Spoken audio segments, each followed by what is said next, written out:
takrat smo ustanovili Odo 57. Ne? To že pri prvem recitalu, ker to se ni dogajalo takrat v gledališče, tako kot je zdaj pri nas, ne? Ali pa takrat je bilo drama, resno gledališče, ta pravo gledališče, so rekli pa mesto gledališče ustanovljeno, ne? Pa pol profesionalno še tako. To vse, grup ni bilo, nič ni bilo. In smo tam začeli nekaj, kako bilo fino, če bi dobili svoje prostore za vajo, pa za predstave. In tako smo res prišli do Križank. In grupa se je seveda zelo, delali smo ljubiteljsko, ne? Noben ni bil nič plačan, dokler nismo začutili, da je denar prišel za pometanje, za luč, za to, ja.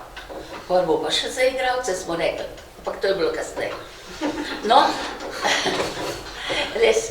In potem mi pa smo želeli, da bi nekaj svojega, kar se tiče, da bi govorili pravzaprav prav izvedbe, novitete, ne? Svoje dileme, svoje probleme, da bi zunanje bilo vse nekako umirjeno, da bi bil glavni poudarek na misli, ki se izraža preko besede stališč, ne? Da bi in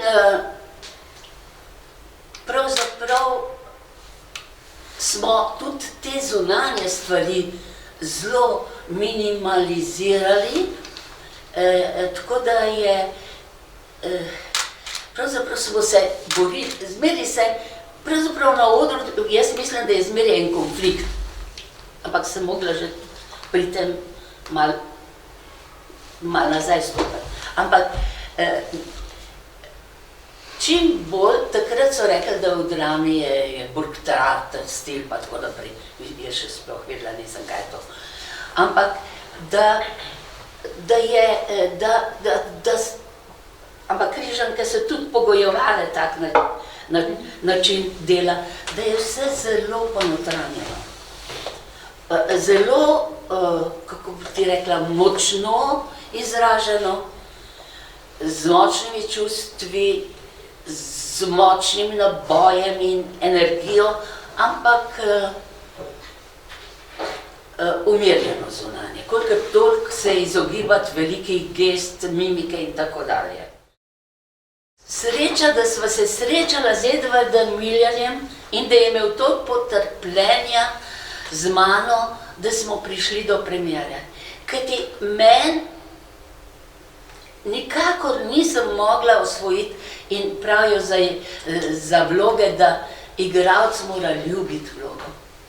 Če jo ne ljubi, jo mora vsaj razumeti, da jo lahko dela, ne? In tako naprej. Ampak jaz jo pa nisem mogla in se mi je zdelo, pomlad je bila, to temnogledo, nihilistično žensko, to kaj? Markizo de Marte igrati, ki je razvrednotila vse vrednote. Šele zdaj sem malo zaslutila, zakaj, ampak to itak nimam časa povedati. Ampak sem instinktivno, intuitivno sem nekako zasledovala ta, kaj naredi, kaj naredi. Danilo je potrpežil, pa Edvard Miller. In ko smo prišli do počitnice, je rekel, pred zasedbo ne bom naredil, če po počitnic ne boste najdla, ne boste mogla, bomo dali iz repertoarja. Jaz sem se, ampak to, če mi je kdaj kurja pol, to pa je pretreslo, nekaj mi je pretreslo in sem, zaradi mene, da bo zdaj predstava odpadla. In vsi so tako navdušeni nad tekstom, nad vsem. Heine Miller je napisal, Edvard Miller to režira. In jaz za tiste počitnice s knjigo v roki na kakšnem samotnem kamenčku ali kamenu tam na morju čepela in vsak stavek posebej komentirala, kaj bi se moralo meni narediti, da bi jaz to znala nazaj odgovoriti.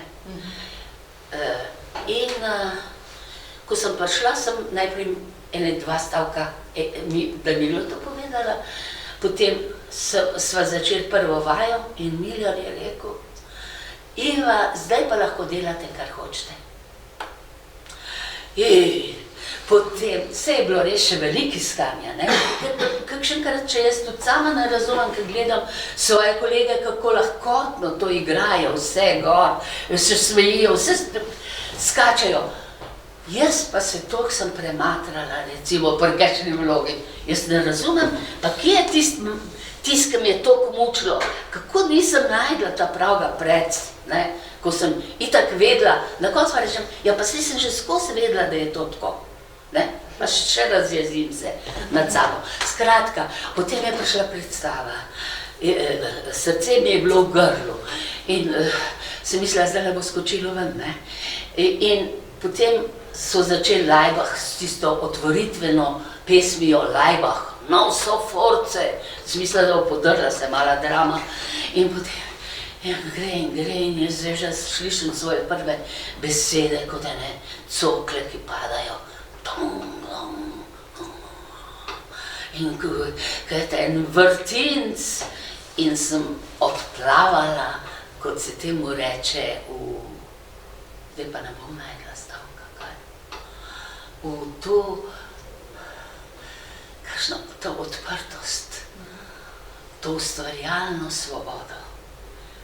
In potem je kar zaletelo in pa rečeš, ja pa saj sem vedela, ne?